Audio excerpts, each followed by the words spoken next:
en algún momento un comité técnico hizo esta publicación en 2013, un libro del que yo tomé esta imagen, y sintetizaron cuáles eran los posibles mecanismos de autorreparación en concreto. Y ellos mencionaban 4. Ellos decían, bueno, si tenemos un elemento de concreto que sufre un agrietamiento y a través de ese agrietamiento hay paso de agua, entonces, ¿qué posibles mecanismos hay de autorreparación que sellen y corten el paso del agua? El primer mecanismo que identificaron fue la formación de carbonato de calcio en las paredes de la grieta. Vemos aquí la imagen. Es blanco porque el carbonato de calcio es de color blanco. Este proceso es lo que se conoce como carbonatación, que en general no nos gusta porque la carbonatación en toda una estructura significa que el pH de nuestro concreto disminuye, pero bueno, esa es otra historia. Entonces, el primer mecanismo que ellos identificaron fue la formación de carbonato de calcio. Otro segundo posible mecanismo es que hubiera partículas sueltas en el agrietamiento que bloqueen el paso del agua. Otro posible mecanismo es la hidratación continua de cemento, especialmente ahora, siglo XXI, que se utilizan mucho los concretos de alta resistencia. Estos concretos tienen una carga interesante de cemento. Usamos tanto cemento que no todo él reacciona en la hidratación. Entonces quedan estos como pequeños agregados de cemento que son muy resistentes y podría ser el caso que haya un agrietamiento y en ese agrietamiento coincida con una partícula sin hidratar y se hidrate, o la hinchazón de la matriz. Sin embargo, estos mecanismos, la mayoría son muy poco predecibles. Ya hay estudios, ya se sabe cuánto se puede autorreparar el concreto por esto, pero son poco predecibles y también poco manejables, digámoslo así. O sea, no los podemos manipular.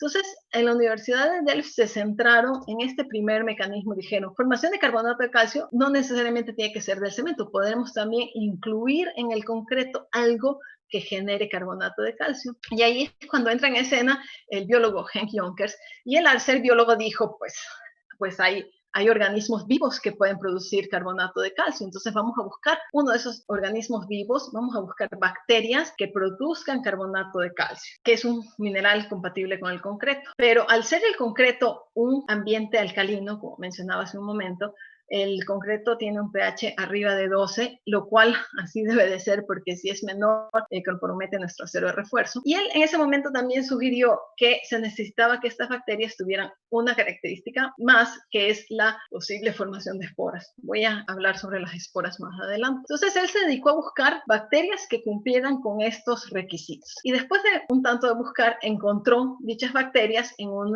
lago en España. Entonces encontró una comunidad endolítica, pudo aislar las bacterias y llevárselas a Delft. El siguiente problema era, ¿qué les vamos a dar de comer a las bacterias para que produzcan carbonato de calcio, que es lo que queremos? Como ustedes saben, somos lo que comemos. Pues las bacterias también son lo que comen. Si queremos que las bacterias produzcan carbonato de calcio, pues entonces tenemos que darle un alimento que tenga base de calcio para que produzcan carbonato de calcio. Entonces Henk se dedicó por algún tiempo a buscar un alimento que dé lugar a la producción de carbonato de calcio, pero además un alimento que no interfiera con ninguna propiedad del concreto. Por ejemplo, estas bacterias, así como nosotros y como la mayoría de seres vivos, creo, les gusta mucho el azúcar. Entonces, si a estas bacterias les damos azúcar, reaccionan rapidísimo, trabajan rapidísimo. O sea, como cuando nosotros comemos azúcar, que estamos así con la pila puesta, igual las bacterias. Pero lógico, si les damos de comer azúcar, pues no producen carbonato de calcio. Pero además, por ejemplo, el azúcar interfiere retarda el fraguado o impide el fraguado del concreto. Entonces, él buscó un alimento que dé lugar al carbonato de calcio, pero además no interfiera con ninguna propiedad, y lo encontró en el lactato de calcio. El lactato de calcio no interfiere con ninguna propiedad del concreto fresco, y en el concreto ya endurecido incrementa la capacidad de compresión. O sea, es muy bueno. El único problemita con el lactato de calcio es el precio, porque es un alimento caro. Entonces, sigue habiendo investigación, se sigue haciendo investigación y se sigue buscando algún otro alimento más accesible desde el punto de vista económico. Sin embargo, hasta ahora el alimento que estamos utilizando para estas bacterias en particular, que son bacterias del Bacilloconi, es lactato de calcio. Ahora, ¿cómo se ven estas bacterias? Bueno, las bacterias se ven como en las dos imágenes del lado derecho de la pantalla, son estos como cilindritos. Pero yo mencionaba hace poco las esporas. Esto es una parte muy importante de la investigación, porque Henk sugirió buscar bacterias que formen esporas. ¿Qué quiere decir esto? Las esporas son como se ve del lado izquierdo, semillitas. Son muy pequeñas, como pueden ver. Estas son imágenes de un microscopio de alta resolución. Aquí pueden ver que la escala es 10 micras y aquí que se ven aún más claras estas semillitas, que son las esporas. Vemos que si esta es la escala de 5 micras, las esporas son una micra, o sea, son realmente muy chiquititas. Pero estas esporas, así como están, no están realmente vivas, están como adormecidas, como una semilla, y son capaces de resistir, pues, diferentes escenarios químicos, temperaturas. Tenemos datos científicos que comprueban que se pueden mantener durante más de 50 años y todavía, si se necesita y se dan las condiciones, de desarrollar bacterias a partir de esas esporas. Entonces, estas esporas dan lugar a cada espora da lugar a una bacteria y las bacterias tienen esta forma cilíndrica y, como ven en la escala, pues son un poco más grandes. ¿Qué materiales son capaces de producir estas bacterias que les estoy mostrando en la pantalla? Pues estas bacterias, si se alimentan de lactato de calcio, son capaces de precipitar carbonato de calcio. El carbonato de calcio, les prometo que hay poca química, ya mero acabo con la química. Carbonato de calcio, la fórmula es CaCO3.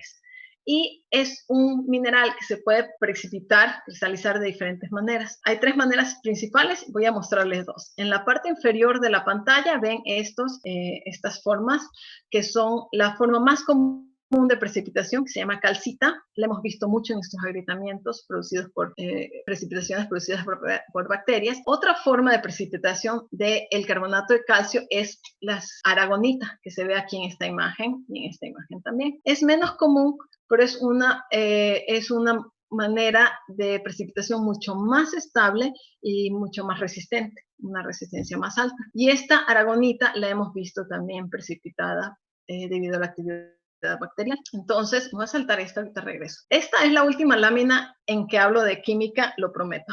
La química tampoco no es muy fuerte, aprendo mucho gracias a mis colegas. Pero me parece muy importante e interesante explicar lo más claramente posible cómo trabajan las bacterias, porque también a esto me voy a referir más adelante cuando les muestre aplicaciones en obras en las que hemos utilizado bacterias. Entonces, les decía que las bacterias son esporas. Para pasar de esporas a bacterias, estas, en particular, este bacilo necesita agua. Necesita tomar el oxígeno del agua. Cuando la espora está expuesta al agua, reacciona y se desarrolla en bacteria. Ese proceso toma aproximadamente 24 horas. Una vez que la bacteria ya está hecha bacteria, ya se creció a bacteria, pues ya es un ser vivo y entonces necesita alimento. Y ahí es cuando busca el alimento que nosotros colocamos cerca, que es el carbonato de calcio. Y esta bacteria, al comer carbonato de calcio, al comer lactato de calcio, va a precipitar carbonato de calcio, una unidad de carbonato de calcio. Las bacterias,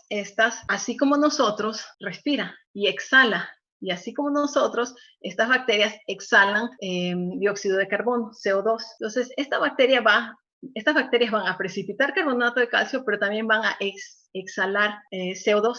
Y este CO2 va a reaccionar con portlandita presente en el concreto, en este proceso que se conoce comúnmente como carbonatación. Y esto va a dar lugar a una precipitación mucho más masiva de carbonato de calcio. Estimamos aproximadamente 5 unidades de carbonato de calcio se pueden precipitar debido a la exhalación de las bacterias y una sola unidad de carbonato de calcio debido al alimento. Ahora, ya que tenemos 6 unidades de carbonato de calcio, pues sí ya es una producción más interesante para sellar una grieta. Si buscan literatura sobre bacterias, van a encontrar mucha literatura de la Universidad de Delft, pero también van a encontrar literatura de otras universidades, principalmente la Universidad de Gante en Bélgica y universidades en el Reino Unido. Y ellos, Bélgica y el Reino Unido, y bueno, Singapur también y otros lugares, utilizan otra bacteria, el Bacillus, principalmente el Bacillus pasteuri. Y esas otras bacterias que ellos utilizan son mucho más productivas, precipitan mucho más carbonato de calcio, pero de verdad hacen ver a nuestra bacteria como una floja. Pero esas bacterias que ellos utilizan nuestras bacterias solo necesitan agua y alimento. Las bacterias que ellos utilizan necesitan urea para reaccionar. Urea, que huele. Yo he estado en esos laboratorios. Huele la urea. Pero además de que huele la urea cuando se prepara el concreto, no quiero hablar mal de nadie, yo nada más les estoy contando los pros. Esas bacterias además exhalan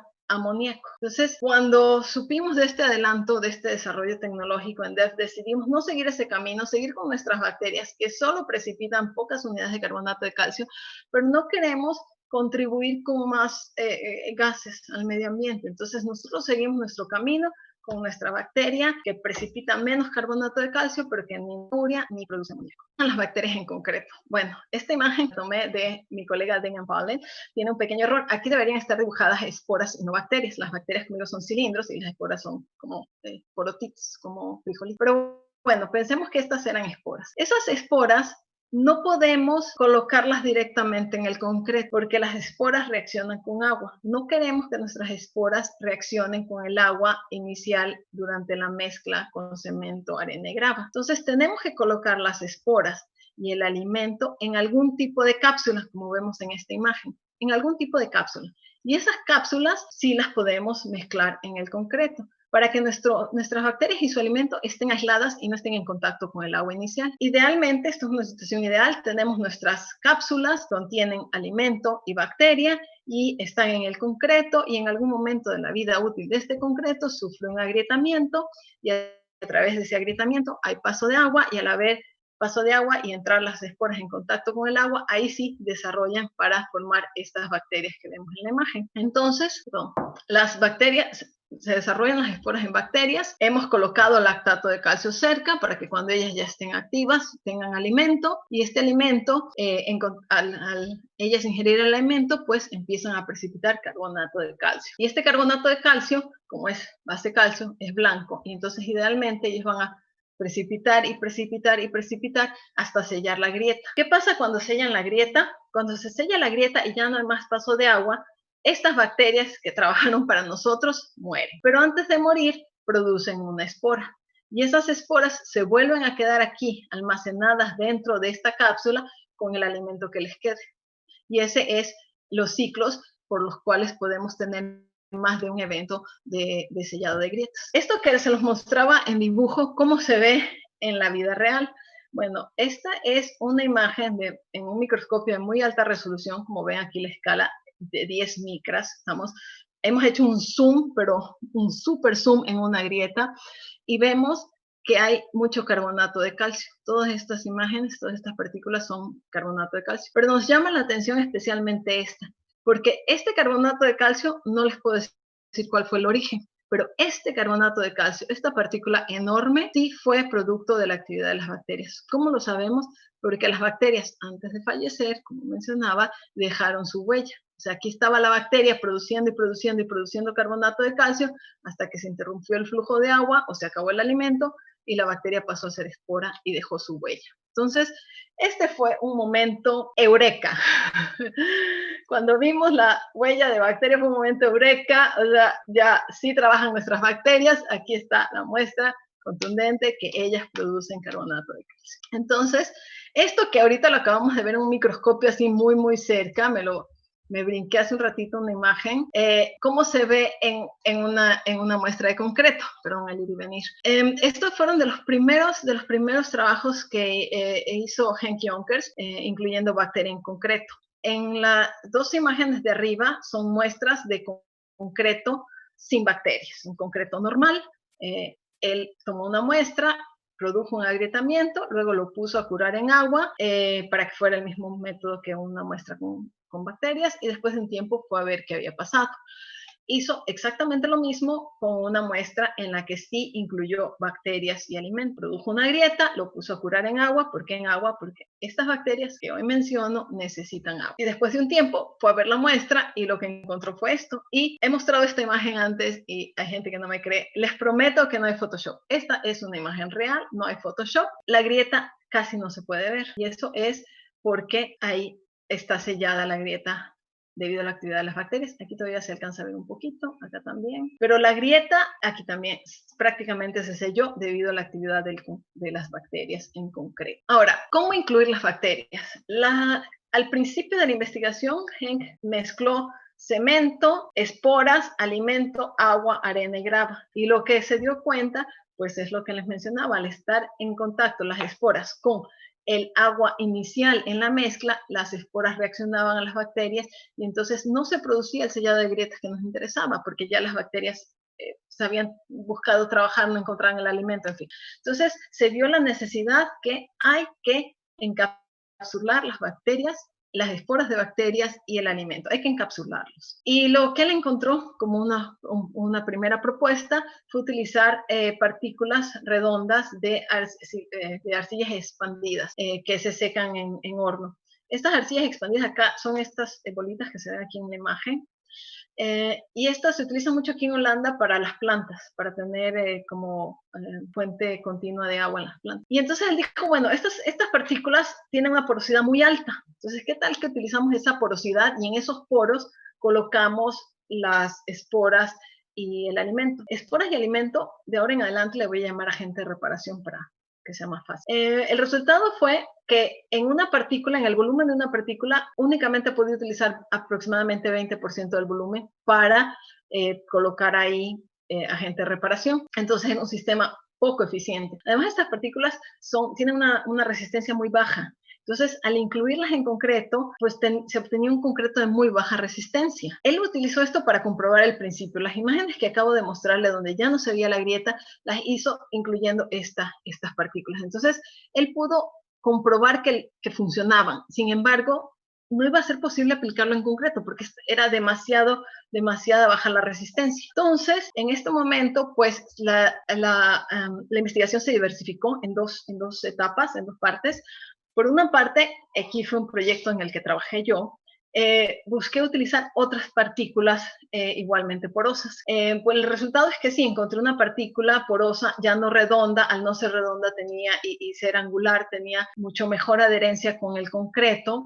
Sin embargo, seguía siendo un método poco eficiente. Entonces nos dimos cuenta después de algún tiempo de trabajo que por ahí no iba la cosa. Teníamos que buscar otra solución. Paralelamente, otro proyecto de investigación buscó desarrollar pastillas. De hecho, se compró una máquina así para hacer pastillas y se hacían pastillas. Sin embargo, pues seguía siendo un método poco eficiente porque estas pastillas en nuestro equipo, en el laboratorio, no las podíamos preparar muy pequeñas, eran unas partículas bastante grandes. Además, tenían muy poca adherencia con el concreto.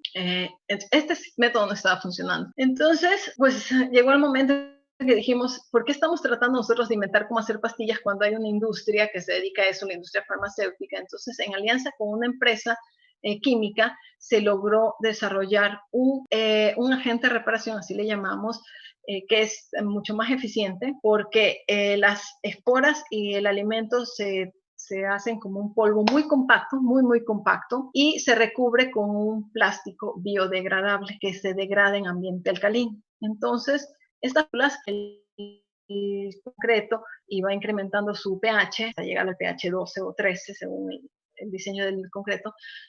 Este recubrimiento se va degradando. Entonces, además, esto tiene una ventaja que se pueden producir partículas de diferentes tamaños. Esto ya lo produce una empresa con control de calidad y es ahora un producto que se comercializa.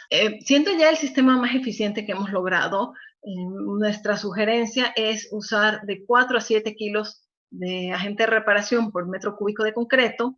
Cada una de estas partículas y los 7 kilos que se coloquen o 4 kilos que se coloquen por metro cúbico de concreto tienen millones de esporas de bacteria, tienen suficiente alimento para estas bacterias y, como digo, son partículas que se pueden pedir en diferentes tamaños para que vaya más de acuerdo al diseño del concreto. Durante mi trabajo en Delft, muchos compañeros se dedicaron a hacer pruebas para comprobar que las grietas sellaran y que no hubiera más paso de agua. Yo como ingeniero tenía más la inquietud de, podemos sellar una grieta, pero ¿significa esto que vamos a recuperar propiedades mecánicas o nomás sellamos la grieta y ya? ¿Puede volver nuestro material a ser continuo o va a quedar eternamente interrumpido por esta grieta? Y a eso me dediqué a hacer pruebas de compresión, flexión, tensión. Voy a mostrarles resultados nada más de las pruebas de flexión. Entonces, yo trabajé con un material al que le incluí también fibras de polivinil alcohol. Entonces, yo tomaba una muestra y hacía una prueba de flexión en la que lograba un agrietamiento muy controlado. Una vez que lo agrietaba, mi muestra la ponía a curar.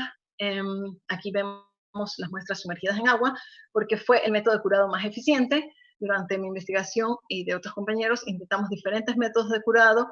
Sin embargo, sabemos que nuestras bacterias necesitan presencia permanente de agua, por lo tanto, sumergido en agua o en un ambiente con 98% o más de humedad relativa, es la única manera de lograr una precipitación lo más eficiente posible de carbonato de calcio. Entonces, sumergía mis muestras en agua y después de un tiempo, pues primero hacía una inspección visual que había pasado. Entonces aquí, quizás no es la mejor imagen, disculpas, pero ven, produje una grieta en una muestra y después de un tiempo la volví a observar a los 56 días y luego a los 100 días la volví a observar, tomé fotos antes de ensayar la falla y veía que, bueno, sí, tengo mis grietas, se ve blanco, se ve carbonato de calcio en las grietas, entonces algo ha sucedido ahí, algo positivo. Aquí tengo otras imágenes, aquí tengo del lado derecho, son 3 muestras, se pueden ver diferentes agrietamientos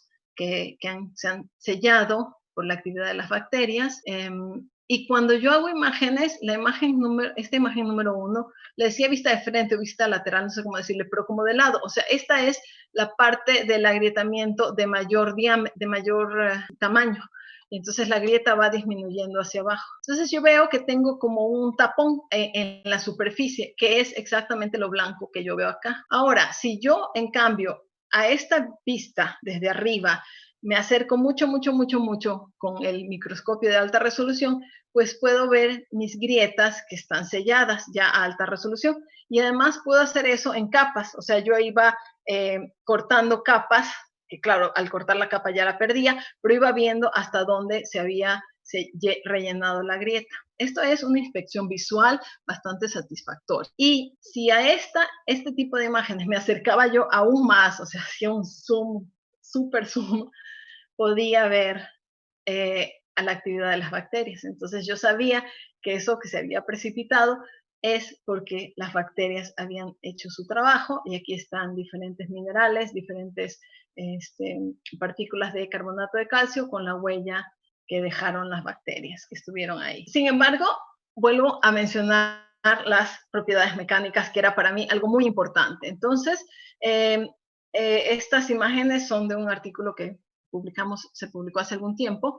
En este artículo mencionaba que yo había hecho 3 ciclos de carga a mis muestras. Las había ensayado una primera vez, un agrietamiento muy controlado, hasta cierto nivel de agrietamiento, luego retiraba la muestra, la descargaba, la ponía a curar en agua, luego después de un tiempo la volví a ensayar después de 28 días, hasta un cierto nivel de carga, la volví a descargar, la volví a cargar y ya la tercera vez que la ensayaba era la falla a los 100 días. Y entonces tengo este bonito desarrollo de flexión, esto también debido a la acción de las fibras, y tenía un cierto nivel de esfuerzo de flexión en esta muestra. A la par, el momento que preparé las primeras muestras, pues también preparaba otras muestras que guardaba, que no ensayaba sino hasta los 100 días. Entonces eran muestras que habían estado sin precarga, nada más esperando 100 días. Y esas muestras que las ensayaba una sola vez a la falla, es esta curva de carga rosa. Entonces veo que mis muestras que no se ensayaron, en las que como al no haber una grieta, no había actividad de bacterias, las muestras tenían bacterias por supuesto, pero yo lograba alcanzar la misma capacidad de flexión y la misma, o más o menos la misma deflexión. Eso quiere decir que mis bacterias lograban que mi muestra se comportara como si no lo hubiera ensayado, lo cual es fantástico. Y lo que fue otro momento eureka fue observar estas muestras que fallaron, observarlas después de la falla. Y este es un ejemplo en el que nos dimos cuenta que habíamos logrado, gracias a la actividad de las bacterias, la desviación de la grieta. Y esto es importante porque imaginen ustedes que la primera vez que ensayé mi muestra produje esta grieta, como está yendo el cursor ahora, no sé si. Produje esta grieta, lo puse a curar, se curó, hubo actividad de bacterias, porque aquí vemos blanco del carbonato de calcio, y cuando lo volví a ensayar, se volvió a abrir esa grieta inicial, se volvió a abrir, se iba abriendo, y al llegar aquí, en lugar de continuar abriéndose la misma grieta, se desvió. La grieta siempre busca el lugar de menor resistencia. Eso quiere decir que en este momento, aquí, cuando la grieta estaba aquí, en lugar en ese momento el lugar de menor resistencia era el concreto sano, porque el concreto que había sido agrietado y que ahora tenía carbonato de calcio precipitado por las bacterias, ese era más resistente que el concreto que nunca se había ensayado, motivo por el cual se desvía la grieta.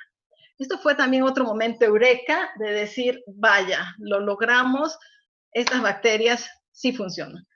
Y ya muy entusiasmados con esos resultados, pues nos dedicamos a hacer aplicaciones, a buscar víctimas que quisieran prestarnos sus obras para aplicar que es un mortero de reparación, lo que yo desarrollé. Entonces, buscamos diferentes aplicaciones, acá arriba un garaje, pero pues un garaje que no tiene flujo de agua no iba a funcionar, sin embargo el material no se ha gritado. En un momento nos contactaron a contactar personas que tenían problemas de filtraciones en estacionamientos, que como mencioné es algo muy común desafortunadamente en Holanda. El dueño de esta obra tenía, pues ya estaba vuelto loco, o sea, había utilizado todos los métodos comerciales disponibles en Holanda para sellar grietas y nada funcionaba. Había tal flujo de agua, eran como una fuentecita, la pared, el muro era como una fuente así, cada cierto tiempo, o sea, brotecitos de agua. Como ven aquí, había incluso corrosión, él había utilizado todos los métodos, nada se mantenía, había tal flujo de agua que todo se despegaba, él incluso había utilizado, se puede ver en la imagen, bitumen. Y nos habló y nos dijo, mira, estoy tan desesperado que lo que ustedes tienen, quién sabe qué es, tiene bacterias, yo no sé qué es eso, es peligroso para los humanos. Le dijimos, no, no es peligroso. Bueno, órale, aplíquenlo porque ya, o sea, peor de lo que estoy no puedo estar.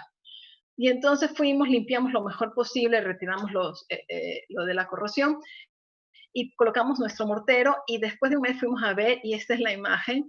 Ven lo blanco, es decir, hay actividad de las bacterias, porque pues seguía habiendo el flujo de agua. O sea, el flujo de agua no lo vamos a parar a menos que reconstruyamos la obra, pongamos una membrana o algo así, que las membranas también no siempre funcionan. Entonces, este flujo de agua que venía del subsuelo, pues es lo que estaba manteniendo activas a las bacterias y las bacterias pues estaban sellando todas esas grietas y ya no había más flujo de agua, lo cual estuvo muy bien. Me voy un poquito rápido para no abusar del tiempo. Hicimos aplicaciones pues muy enfocados en que hubiera flujo de agua en plantas de tratamiento de aguas, en un túnel. En algún momento me pidieron en una zona industrial al sur de Holanda que reparáramos unas columnas. Mi reacción inicial fue no, porque una columna solo va a tener presencia de agua cuando llueva. Sí llueve mucho en este país, pero no es lo suficiente para tener una actividad de las bacterias como quisiéramos. Sin embargo, ellos insistieron, lo aplicamos, yo no estaba muy de acuerdo. Lo que sí he estado de acuerdo pues es en utilizar este material en sótanos donde hay filtraciones de agua y este es el sótano que les mencionaba al principio. Aquí está su servidora en una posición poco cómoda, sellando grietas con el material de reparación y pues logramos cortar el flujo de agua, que era lo más importante. También, bueno, eso fueron reparaciones, se han hecho muchas reparaciones, pero pues nos interesaba también empezar a aplicar concreto en estructuras nuevas, concreto mezclado con bacterias. La primera obra en la que nos dieron la oportunidad de participar es en unos tanques para tratamiento de agua en una ciudad al sur de Holanda en el 2016. Estos tanques, el concreto con el que se coló los elementos prefabricados tienen bacterias. Todo muy bien, también que al día de hoy, 2020, pues no hay agrietamientos, estos elementos no tienen grietas, por lo tanto, pues no sabemos si funcionan las bacterias ahí o no. Otra obra, el siguiente año, en el 2017, hubo oportunidad de participar en otra obra, ahora sí colado en sitio, de concreto colado en sitio. El dueño de la obra, que es un tanque de reserva de agua, no estaba muy convencido de usar bacterias, entonces nos dijo, bueno, de las 4 paredes del reservorio, ustedes pueden utilizar una para colarla con su concreto con bacterias y lo demás lo vamos a colar con nuestro concreto, el que usamos siempre. Así fue. Estas son unas fotos de la obra. Ahí está la obra ya terminada. El resultado es que hoy a 2020, la cara sur de esta obra, que es la que tiene bacterias, no tiene agrietamientos. Eso pasa cuando se diseña bien el concreto. No hay agrietamientos, entonces no sabemos si las bacterias ahí van a trabajar o no porque no hay agrietamientos, perdón. Pero la cara norte sí tiene mucho agrietamiento y no tiene bacterias. Esta es otra obra no tan exitosa como la que acabo de mencionar. el siguiente año, en el 2018, hubo la oportunidad de participar todavía con más metros cúbicos de concreto con bacterias en los sótanos debajo de una estación de trenes en una ciudad llamada Zeist, en Holanda. Y aquí quiero recordarles esa lámina donde había muchas reacciones químicas y que prometí no volver a hablar de química. Les mencionaba al principio de la plática que el cemento más común en Holanda no es el cemento Portland. Si yo digo cemento en México o en Estados Unidos o en Arabia Saudita, inmediatamente pensamos en cemento Portland. Sin embargo, en Holanda, cuando se dice cemento, la gente en la industria piensa que estamos hablando de lo que se llama aquí cemento tipo 3. Aquí hay cemento tipo 1, que es el Portland, cemento tipo 2, cemento tipo 3 y cemento tipo 4. El cemento tipo 3 hay cemento tipo 3A, B y C. El más usado, el más común en Holanda es el cemento tipo 3A, que es 50% Portland, 50% escoria de alto horno.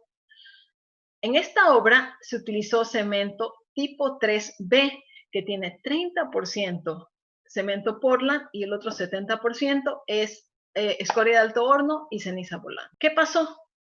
Utilizaron bacterias en este concreto. La escoria de alto horno es blanca, entonces mucho del cemento aquí en Holanda no es gris, el concreto es gris muy clarito debido a la presencia tan fuerte de escoria de alto horno que es de color blanco. Entonces, por eso se ve de este color. Al utilizar bacterias en un concreto que solo tiene 30% de cemento Portland, pues solo tenemos 30% de portlandita. Entonces, nuestras bacterias van a precipitar muy poquito carbonato de calcio. Y eso es lo que pasó. Esta obra sufrió muchísimos agrietamientos, tiene muchísimos agrietamientos, y de esos agrietamientos, pues solo las grietas muy, muy pequeñitas están completamente selladas. Se ha visto precipitaciones en las grietas más grandes, pero pues no va a poder sellarse porque desafortunadamente pues no hay el material suficiente en el sentido de portlandita para que haya una precipitación masiva. Entonces, pues esta obra dejó mucho que aprender, se aprendió a partir de eso, y ahora cuando en Holanda quieren utilizar concreto con bacterias, pues se tiene cuidado que sea o cemento Portland, que casi nunca se usa, o que sea a lo mucho cemento tipo 3A, que es 50% de cemento Portland. Esa es esa misma obra. Y la última obra que se ha hecho, y por tanto la última sobre la que puedo hablar, como ustedes saben, es esta obra. Como ustedes saben, en Holanda tenemos una casa real, tenemos un rey y tenemos una reina, que la reina es argentina. Y pues ellos, como todas casas real, tienen muchos palacios, muchos de ellos ya no los utilizan. Este palacio, llamado Het Loo, es uno de esos palacios que ya no se utilizan para la casa real y que ahora pues se utilizan como atractivo turístico. Así es como se veía hasta hace 2 años este palacio, porque ahora se ve así, es una obra. Querían ampliar los sótanos para poder tener un museo muy grande en los sótanos. Entonces, pues la empresa contactó a los investigadores para utilizar concreto en los muros de los sótanos. Y este está producido con cemento tipo 3A. 50% cemento Portland, 50% escoria. Y pues la obra se terminó el año pasado y luego pues se la dejó, y a principios de este año se empezó a ver que había agrietamientos por acortamiento, por shrinkage, por acortamiento, que era lo que se esperaba. Se había planificado que hubiera agrietamientos, y después en los últimos 2 meses se ha visto el sellado de las grietas. Las grietas de 0.2 milímetros están completamente selladas.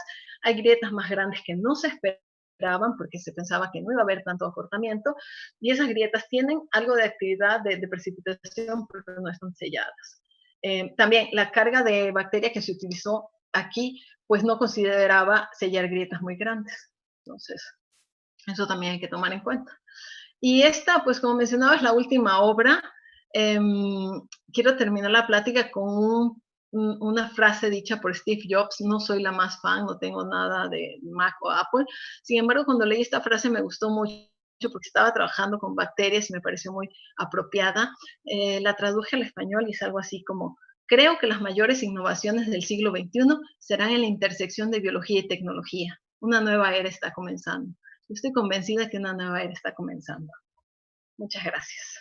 Muchísimas gracias, doctora. Bueno, muchas gracias, Lupita.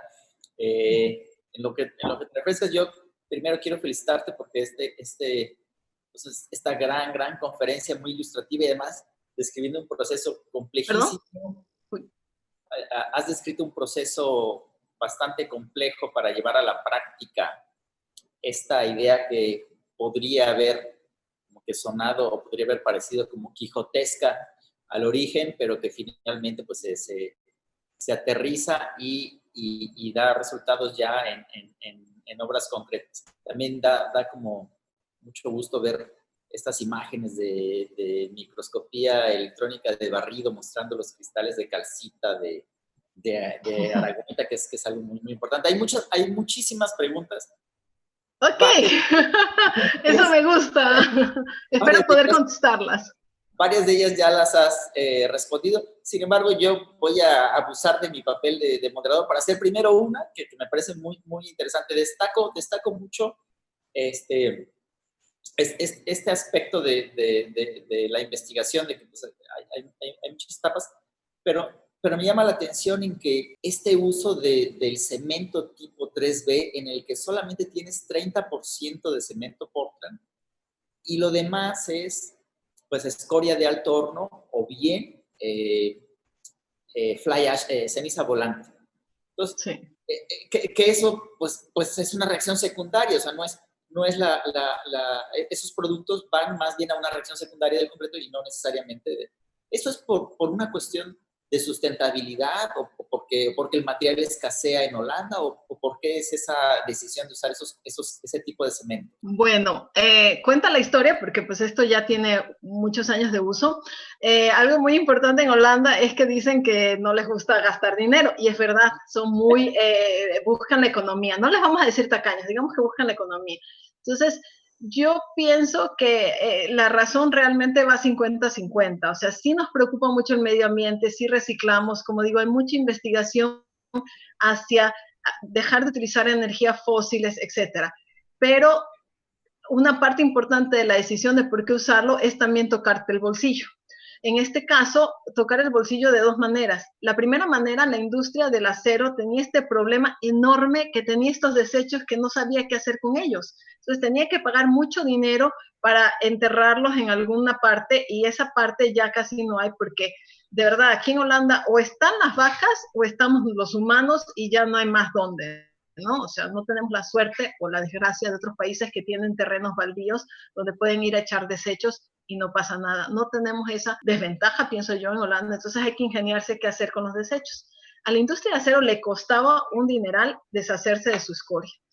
Y cuando se encontró que la escoria reacciona, porque la ceniza volante sí tarda mucho tiempo en reaccionar. Y muchas veces cuando trabajamos con ceniza volante, no nos fijamos en la resistencia a 28 días porque no es cierto, la resistencia se alcanza a 90 y se sigue creciendo, ¿no? O sea, juzgarlo a 28 días es muy poco. Pero la escoria de alto horno sí reacciona rápido. Entonces, cuando se encontraron estas propiedades fue como bingo. La industria del acero promovió mucho que se utilice para no tener que pagar como desecho y venderlo, y de hecho lo venden. Pues es un material comercial. Y de hecho, cuando se comercializa tanto que cuando baja la producción de acero porque China no quiere o lo que sea, es un problemón porque pues ¿de dónde conseguimos ya estamos tan acostumbrados a utilizarla que nadie quiere usar cemento Portland, todos quieren utilizar la escoria. Entonces, si la industria del acero tiene una baja en producción y por tanto hay menos escoria, pues tenemos un problema en la construcción también.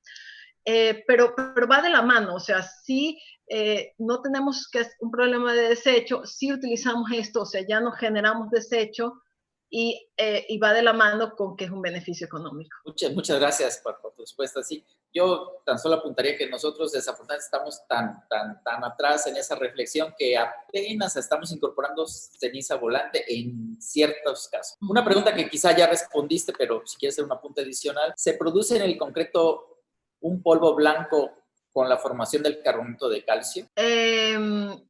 Digamos, toda formación de carbonato de calcio es blanca, sí. Entonces, claro, como veíamos en una de mis imágenes, yo el mortero que yo desarrollé cuando trabajaba en la universidad no utilizaba escoria de alto horno, yo utilizaba cemento Portland mucho porque quería que mis bacterias produjeran mucho pero sí utilizaba ceniza volante. Entonces mi material era gris oscuro, más oscuro porque la ceniza volante es de color gris muy oscuro. Entonces mi material era de color gris muy oscuro y se veía muchísimo lo blanco. Entonces, quizás por el punto de vista estético, esto no sea lo más estético. Acá en Holanda tenemos la ventaja que al utilizar escoria de alto horno, eso hace que nuestros concretos sean más blancos y el carbonato de calcio se nota menos. Pero la verdad es que, bueno, puestos a elegir, no nos vamos por la estética, porque una grieta se ve. O la ves negra por la grieta o lo ves blanco porque ya se selló, como quieras. O sea, lo que el dueño prefiera. Sí, sí, de acuerdo. Otra pregunta, ¿cuánto tiempo tarda este autosellado o esta autorreparación de la grieta normalmente? Bueno, depende, la respuesta correcta es que depende del tamaño de grieta. En las pruebas que hicimos, bueno, la primera prueba fue saber qué tan rápido se activan las bacterias. Entonces, sabemos que de espora a bacteria tarda por lo menos 24 horas, a veces más. También depende un poco de la temperatura. Pero a temperatura ideal y a pH ideal reaccionan en 24 horas, pero hasta las 48 horas no vemos ninguna precipitación de nada. O sea, reaccionan a bacterias y empiezan, ¿no? Como que a despertarse, como que a comer y tal. Entonces hemos visto precipitación a partir de las 48 horas. Pero eso en muestras, ¿sabes? Muy pequeñitas, muy directas, en donde no en un elemento.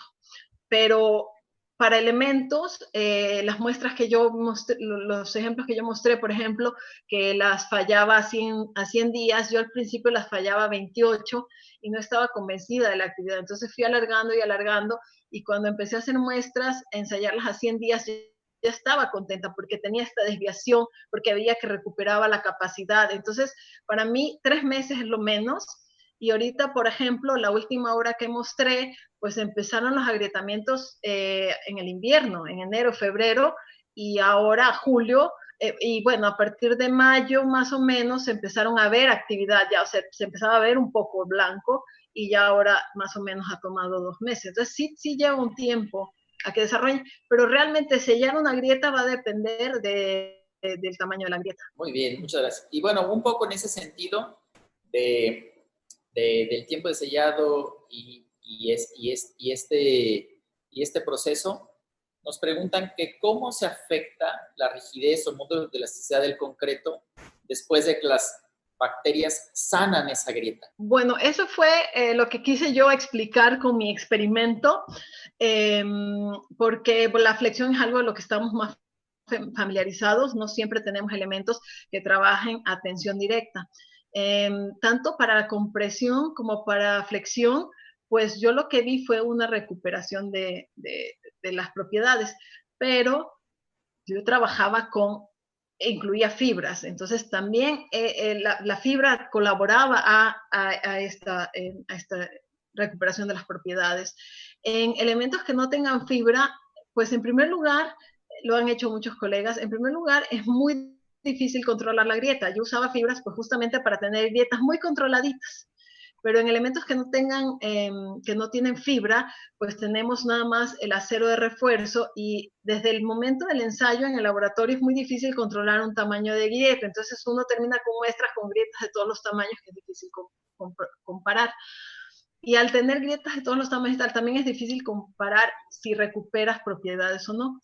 De mis ensayos con fibras, yo puedo decir que sí había una recuperación de las propiedades mecánicas después de la actividad de bacterias. Sí, sí, muchas gracias. Sí, creo que eso también fue muy evidente en esta imagen que nos mostrabas, en donde la fisura o la fisura sanada cerraba y abría otra nueva fisura. Y abría otra vez, sí.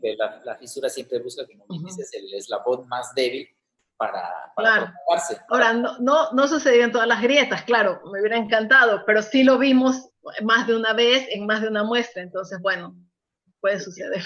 Y sí que recupera al menos lo original o incluso un poco más. Sí.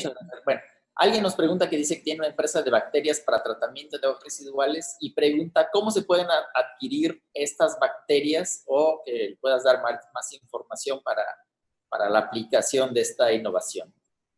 Bueno, creo que parte del éxito de este proyecto pues es que dio lugar a productos comerciales. O sea, eso desde el punto de vista de si soy un investigador y quiero aprovecharme lo que yo trabaje, que no es mi caso, ¿verdad?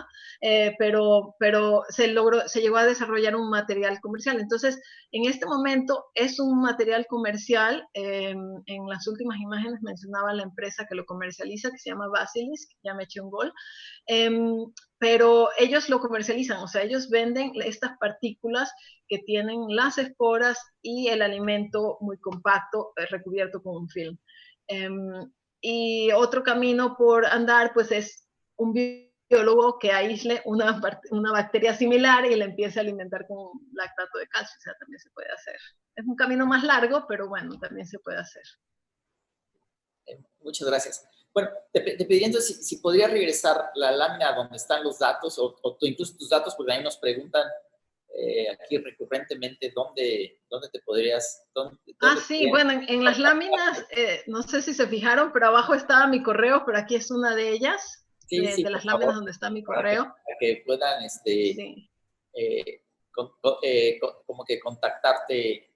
Sí, ahí estamos a las órdenes. Hay varias Y en preguntas. alguna otra lámina puse el nombre del investigador que me prestó las láminas, por ejemplo, Henk Jonkers, también pueden contactarlo a él. Él tiene relación directa con Basilisk, que son quienes venden. Voy a dejar aquí una imagen donde se ve el nombre de esa empresa. Sí, Pero cualquier comunicación con él tiene que ser en inglés, por supuesto. Ok, muchas gracias. Bueno, voy a tratar de dar salida a más preguntas. Preguntan sobre si hay algún nombre o referencia directa para estas bacterias, ¿no? Si hay...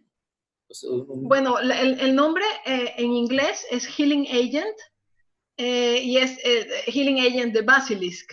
Así está registrado, de hecho, con patente y todo el asunto. Okay.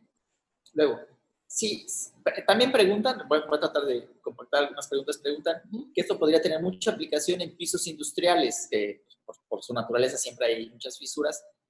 Si crees que tiene aplicación para eso, ¿y cuál sería el ancho máximo de fisura que podríamos esperar sellar?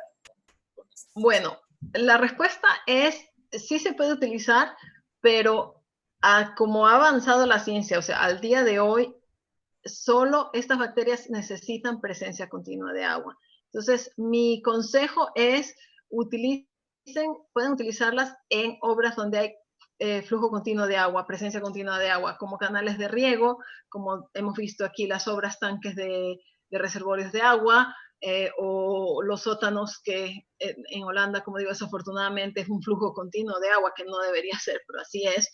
Entonces, se necesita la presencia continua de agua. Si una obra, por ejemplo, la columna que mencioné que reparamos, si va a tener ciclos, lo que diríamos en investigación, ciclos de secado y humedecimiento, porque llueve 5 horas y luego sale el sol, esas 5 horas con presencia de agua no es suficiente para que las bacterias trabajen. O sea, bueno, habrá alguna ahí muy listilla que trabaja y habrá otras que son muy vagas y no reaccionan a tiempo y no trabajan. Entonces, para que estas bacterias en particular trabajen, se necesita presencia continua de agua. Si es un piso industrial que por alguna razón tiene presencia continua de agua, sí, va a funcionar.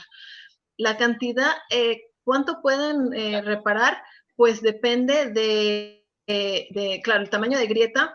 En laboratorio vimos hasta 1 milímetro, pero realmente eso depende de cuánto de este agente coloquen. O sea, cuánta bacteria coloque. Si tú colocas el mínimo que recomendamos, que es 4 kilos, pues no vas a poder sellar grietas muy grandes porque no vas a tener suficientes bacterias o suficiente alimento. Si colocas 8 kilos, pues te puedes asegurar que sí, toda grieta va a pasar por una partícula, va a haber suficiente bacteria, suficiente alimento.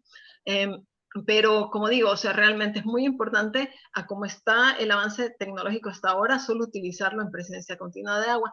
Se sigue investigando y se siguen buscando bacterias que no necesiten agua, que necesiten nitrógeno o así.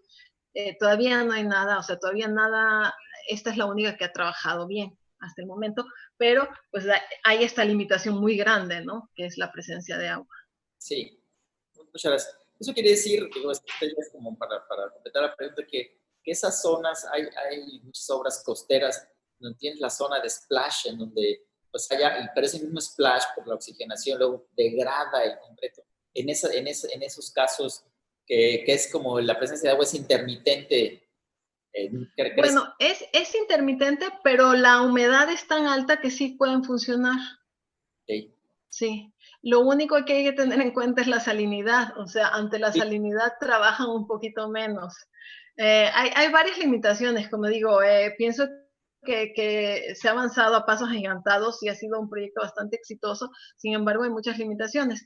Otra limitación es la temperatura. Aquí en Holanda, por ejemplo, el Mar del Norte es fríísimo, o sea, aquí no va a funcionar porque estas bacterias en particular no les gustan las temperaturas abajo de 10 grados. En México estamos mejor, no vamos de gane porque no hay temperaturas tan bajas, pero aquí en el Mar del Norte, que la mitad del año está a menos de 10 grados, no funciona porque estas bacterias en particular no les gustan las temperaturas muy bajas, que es otra limitación. Bueno, justo acabas de responder la siguiente pregunta que tenía, en donde además me pongo yo la camisa porque viene de nuestro capítulo de ahí de de la Facultad de Ingeniería Civil de la Universidad Autónoma de Nuevo León, que mandamos nuevamente un saludo, que preguntaban precisamente eso. Primeramente, ¿qué inconvenientes tendría la implementación de esa tecnología en la industria del concreto ya a nivel comercial? Y la segunda parte de la pregunta era cómo afectaba el calor a la actividad de las bacterias. Sí, bueno, el calor no tenemos evidencia, como aquí no hace calor, no hace tanto calor, no tenemos evidencia científica tal cual de altas temperaturas, yo pensaría altas temperaturas mayor a 40 grados, esa evidencia no la tenemos. Las bacterias, pues lo que se llaman condiciones de laboratorio son 20, 25 grados, y como digo, en la última obra que mencioné, no es tampoco coincidencia que en invierno se agrietó la obra, se espera que en invierno se agriete, y ha sido hasta hace 2 meses que empezaron a trabajar las bacterias. Sí, porque hasta hace 2 meses estábamos con temperaturas un poco bajas para las bacterias. Entonces, ya que empezó, se acercaba el verano, empezó a calentar más, tuvimos una primavera muy bonita, entonces ya empezaron a trabajar las bacterias. Además, y eso es, como digo, hay que tomar en cuenta todo. Esta primavera fue muy seca, hace 2 meses empezó a llover.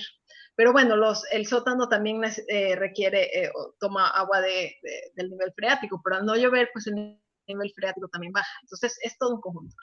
Evidencia de las bacterias, nosotros hicimos pruebas de laboratorio hasta 30 grados o cerca de 30 grados y funcionaban. Más que eso, no lo sé, debo decir, confesar mi ignorancia, habría que preguntarle a gente. Pero temperaturas bajas sí, o sea, la actividad disminuye, no se paraliza a 15 grados, pero más abajo, a 10 grados, no hay actividad, no les gusta el frío. Estas bacterias, como digo, es parte de los proyectos que siguen corriendo en Delft, el buscar todas estas limitaciones que tenemos al momento de temperatura, de pH, de presencia de agua, el una por una ir tratando, si es posible, de resolverlo.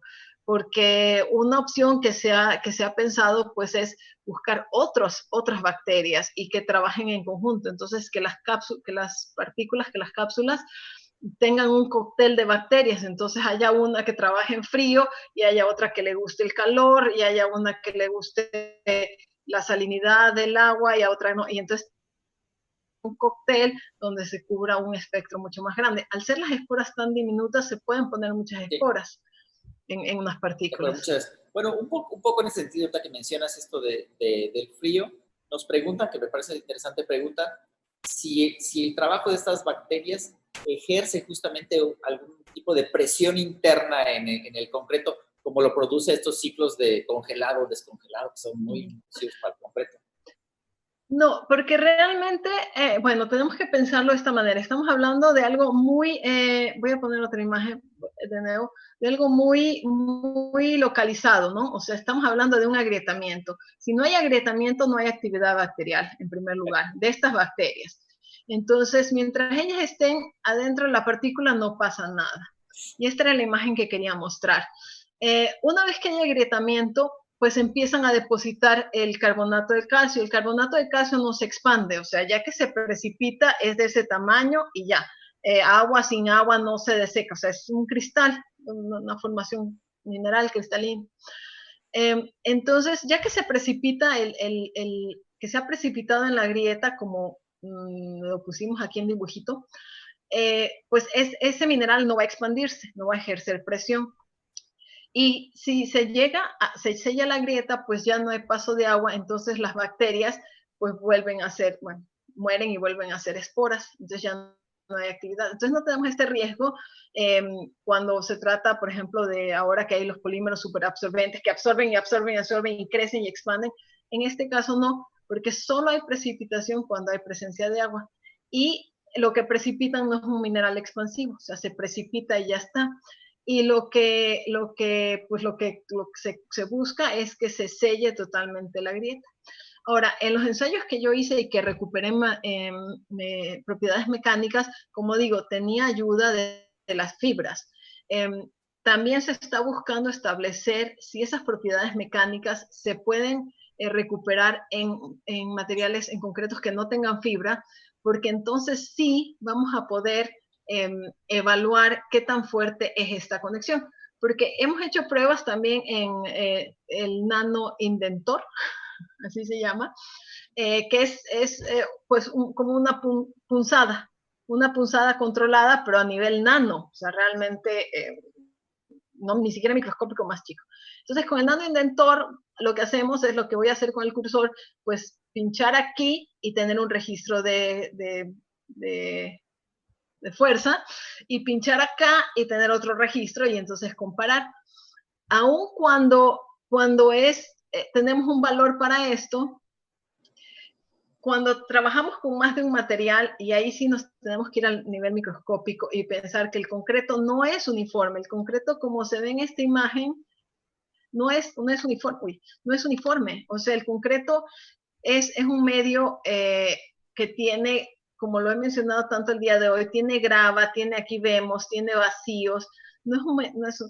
Y lo que tenemos que saber en concreto es la resistencia de la pasta, la resistencia del agregado y la resistencia de la interfaz.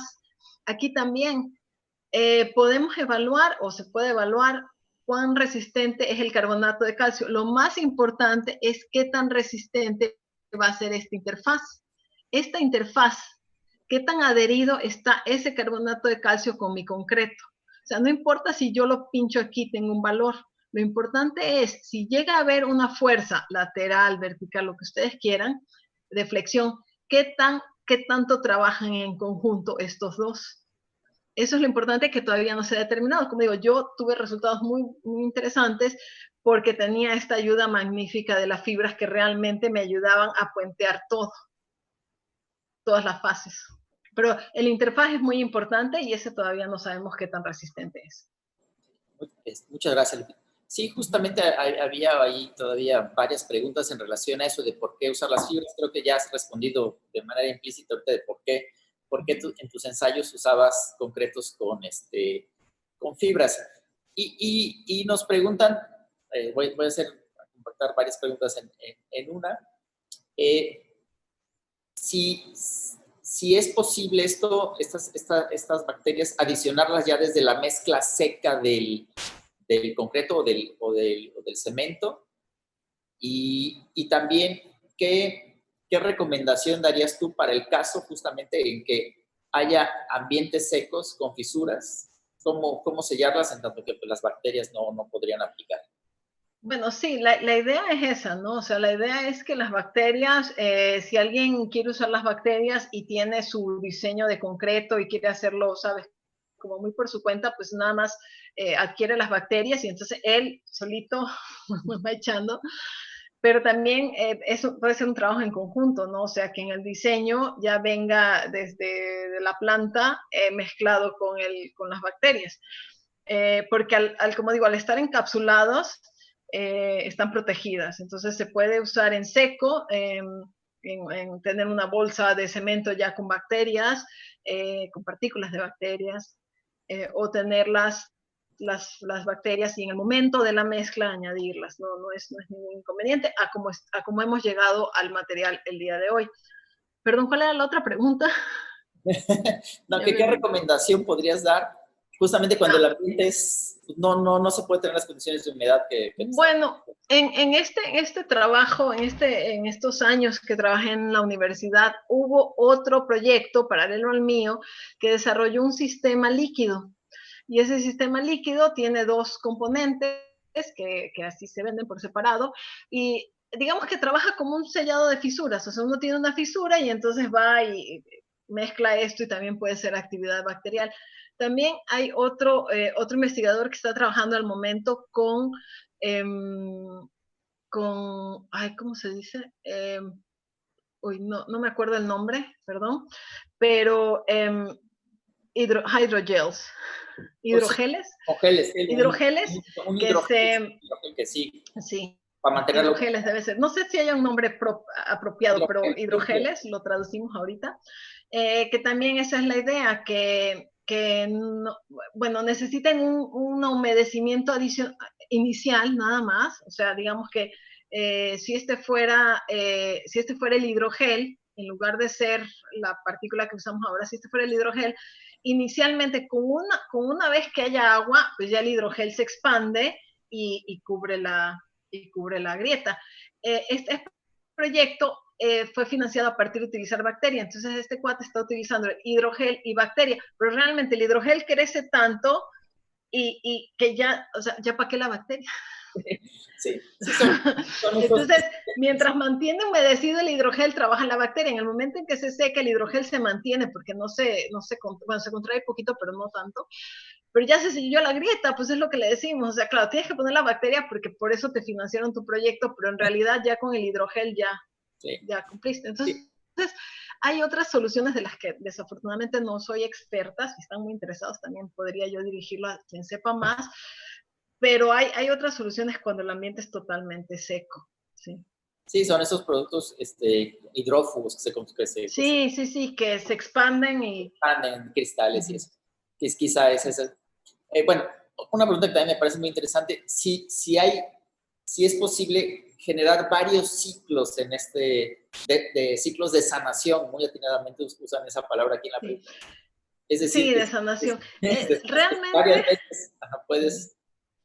Realmente ha sido muy difícil aún en laboratorio, en un ambiente controlado y tal, el decir si es efectivamente la misma partícula la que genera o sea, eso se ha tratado de hacer, pero imagínense, o sea, tenemos que poner varias partículas para una grieta y no sabemos si es la misma, pero creemos que sí, o sea, sabemos, y eso sí lo hemos visto, que las bacterias cuando ya no tienen agua o cuando se les acaba el alimento, vuelven a hacer esporas, vuelven a generar esporas. Y entonces lo que confiamos es que si ponemos muchísimo alimento por partícula, vamos a poder alimentar muchas generaciones de bacterias. Y entonces en cada episodio de agrietamiento va a haber una nueva bacteria, una nueva generación de bacterias, hasta que en verdad se acabe el alimento. Pero no tenemos, no lo hemos podido comprobar así en blanco y negro. Sin embargo, como digo, por ejemplo, cuando yo hice los ciclos, pues en cada ciclo, pues yo decía, es que a lo mejor es la misma partícula que está generando esto, o a lo mejor es otra, pero ya incluso a nivel micro, que mis ensayos eran a nivel micro, eran unas muestras como de este tamaño, es difícil asegurar si es la misma partícula que está generando. Confiamos que sí, porque sabemos que las bacterias se pueden generar puede haber muchas generaciones de bacterias, y mientras haya alimento confiamos en que sea el proceso. Realmente no lo podemos asegurar al 100%. Pero sí confiamos en que haya muchos ciclos, y por eso digo, cuando yo hice mis ensayos era plan cumaña, utilicé fibras, porque las fibras me permitían que mi grieta se mantuviera de un tamaño, o sea, el tamaño que yo la dejaba, había una pequeña recuperación, y luego se mantenía. Entonces, para decir, bueno, para yo poder decir, esta grieta de este tamaño se curó, porque cuando no hay eso, como digo, cuando hay acero de refuerzo únicamente, pues es mucho más difícil controlar las grietas.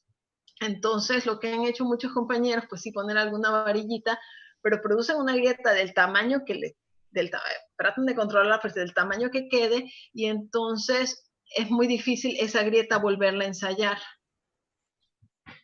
De acuerdo. Pero bueno, es lo que hemos podido hacer. Ese Sí. sentido, me parece muy, muy interesante que mencionas.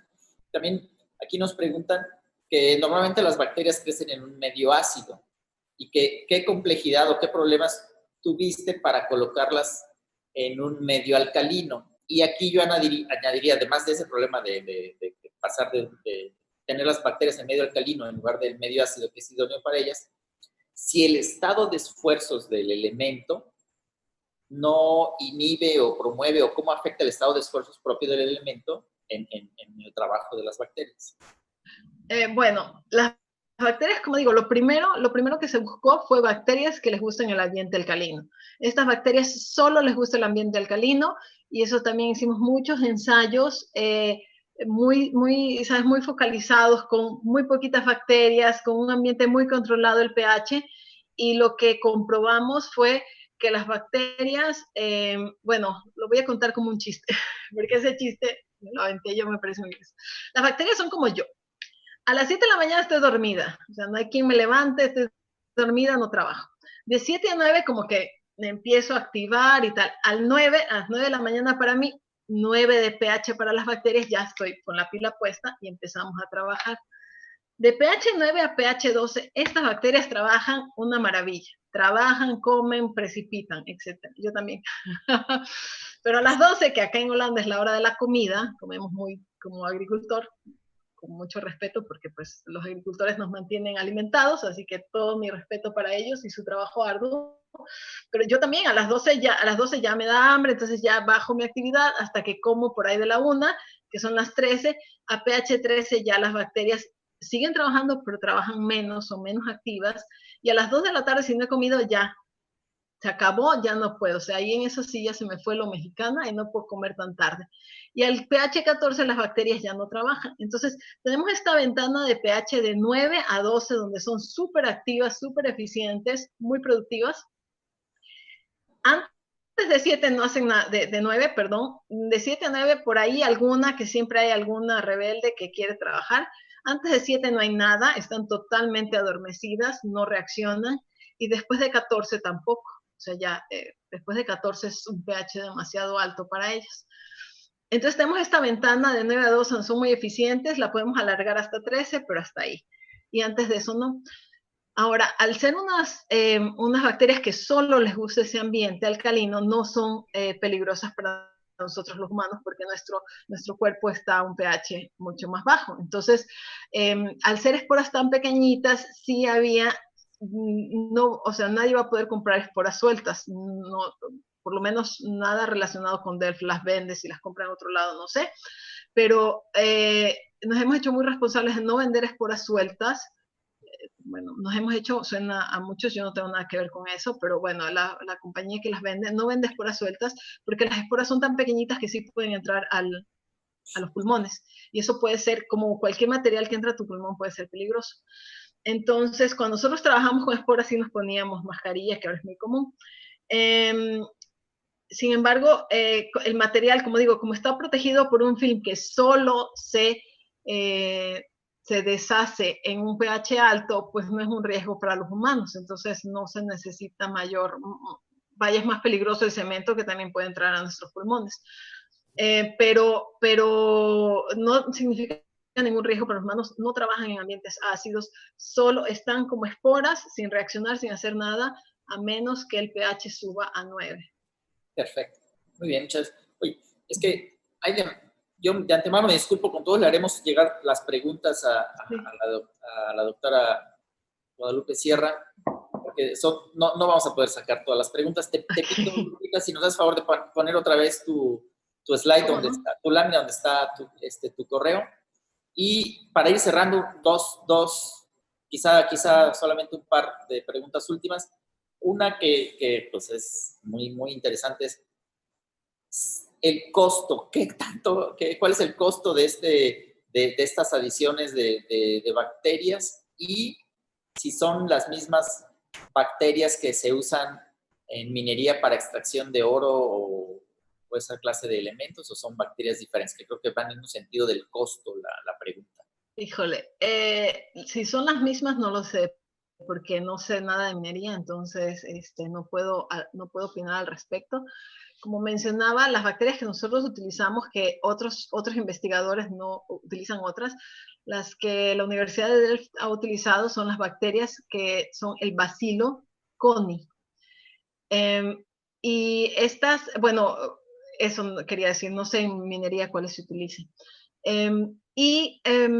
Mencionaba, ¿no?, que hay otras universidades que utilizan otros bacilos. El más común que utilizan es el Pasteuri, y como digo, ese requiere otro alimento que involucra ureas, procesan diferentes, o sea, ambas precipitan carbonato de calcio, pero lo hacen de manera diferente. Pero por eso digo, eso también abre la ventana para que algún biólogo o algún ingeniero que tenga algún amigo biólogo le diga, oye, pues vamos a buscar, muy importante el ambiente alcalino, pero de ahí, pues de repente por ahí alguno de ustedes nos sorprende con una bacteria que le gusta el ambiente alcalino, pero que no le importa la temperatura, y mira, ya vamos avanzando. Las partículas, y justo fue sin querer, pero justo puse la imagen que tiene las partículas. Estas partículas que se comercializan y las pueden adquirir con esta empresa, con la que yo tampoco no tengo relación, cuestan 8 euros por kilo. Y en esta imagen, como digo, un poquito fue sin querer, menciono que la recomendación, ahí sí, recomendación mía y de los otros investigadores, es utilizar por lo menos 4 kilos, 4 a 7 kilos, dependiendo pues, del agrietamiento que se espere. Y pues mientras más se ponga, más seguridad es, pero pues sí tiene un costo alto, por eso hay un mínimo que es 4 kilos por metro cúbico y cuesta 8 euros el kilo. Muy bien, muchas gracias. Bueno, ya para finalizar, disculpa, ya te entretuvimos más tiempo del que teníamos previsto. No te preocupes. Muchas personas que te felicitan y te agradecen la presentación, preguntan si está disponible en México. Bueno, tú ya diste aquí los datos. También preguntan que si la presentación estará disponible. De nueva cuenta les insistimos en que todas estas temporadas de conferencias estarán disponibles en el sitio de la Sociedad Mexicana de Ingeniería Estructural, accesible de manera pues preferencial y exclusiva para nuestros socios, por lo que los invitamos a que se hagan socios. Reitero la invitación a todos los estudiantes que nos acompañan hoy, que hay muchísimos, a que formen su capítulo estudiantil para que sean nuestras antenas en la mayor parte de universidades. No importa si son fuera del país, que mejor que sea fuera del país también. Igualmente, socios de todos los países que nos acompañan el día de hoy, pues son siempre bienvenidos con nosotros. Entonces, en ese sentido, Lupita, quisiera pedirte, para clausurar esta sesión, que porque quiero decir que hay unas preguntas muy especializadas que no hice porque, pues, la verdad es que ni siquiera yo mismo las entiendo, pero ya las verás tú. Te haremos llegar estas preguntas muy, muy especializadas en cuanto a los tipos de ensayos que hiciste y cosas así. Hay mucho interés en tu trabajo y tu investigación, y te agradecemos que estés hoy. Pero bueno, para finalizar y clausurar esta sesión, quisiera pedirte que nos compartas o que pudieras tú dirigir precisamente un mensaje a nuestros espectadores o audiencia hoy el día de hoy, que son estudiantes o que están iniciando una investigación, porque también hay quien dice, bueno, es que ahora el ingeniero civil tiene que ser también químico, biólogo, o cómo está la cosa. Entonces, ¿qué mensaje podrías tú compartirnos a ellas? Y pues yo, en tanto que con esto termino mi intervención, te agradezco sinceramente y te agradezco muchísimo que nos hayas compartido el día de hoy todo este trabajo, todas estas presentaciones. Te mandamos un gran saludo hasta allá, y te dejaría a ti terminar para que nos des, por favor, ese mensaje. Muchísimas gracias. Muchísimas gracias, Esteban. De verdad que lo he disfrutado mucho. Me da mucho gusto. Siento que es mi obligación compartir los conocimientos.